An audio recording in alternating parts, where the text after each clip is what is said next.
One of my special interests is nostalgia, as well as objects that cause nostalgia.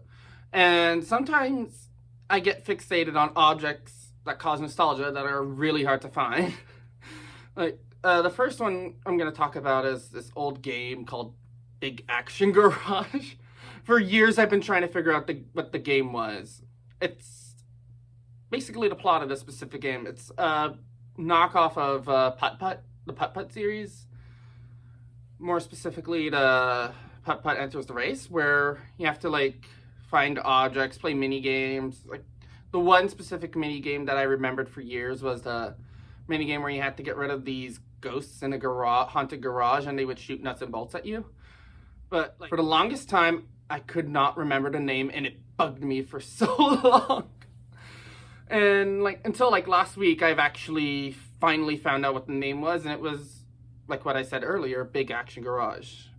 It's like a game for, the age group for this game is 4 to 7 or something like that, so it's been years since I last played it, but part of the game was stuck in the back of my head for the longest time, and I could not remember the name, and it was really stressful for me.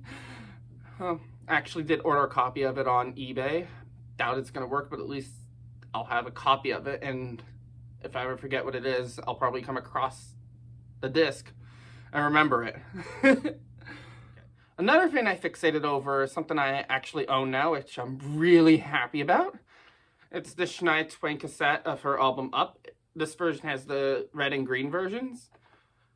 And basically the red version is pop and the green version is country. And I had it as a kid, the cassette.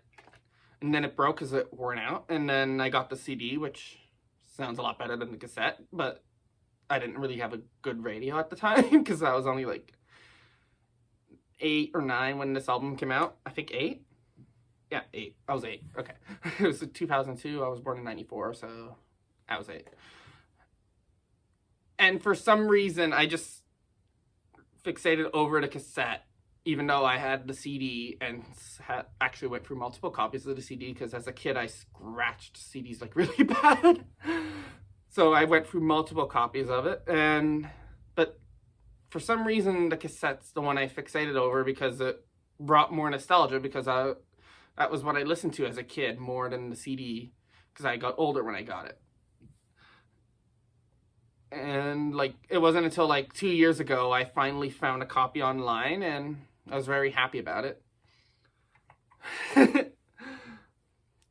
Another thing I fixated over was another album, actually. One of my special interests is Sonic the Hedgehog.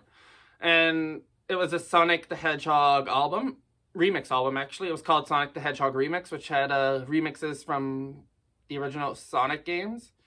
It came out in December of 1994 and is out of print and really hard to find a physical copy of. This album isn't on iTunes or Spotify or any streaming service. They are on YouTube, but I like the idea of owning this specific album because it's something I wanted since I was a kid.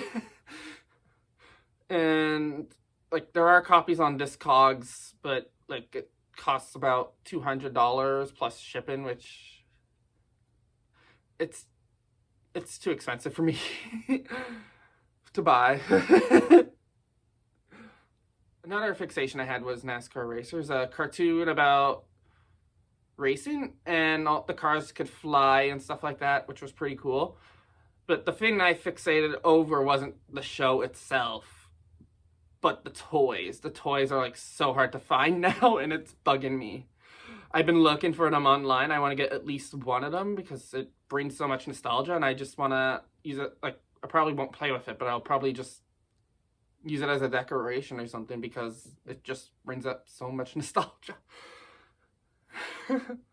I am not quite sure if these are actually fixations or not, or just special interests of trying to find old things that make me nostalgic. But that's all of the fixations I can think of, all the fixations / special interest things that I can think of right now. So I guess this is the end of the video. Bye!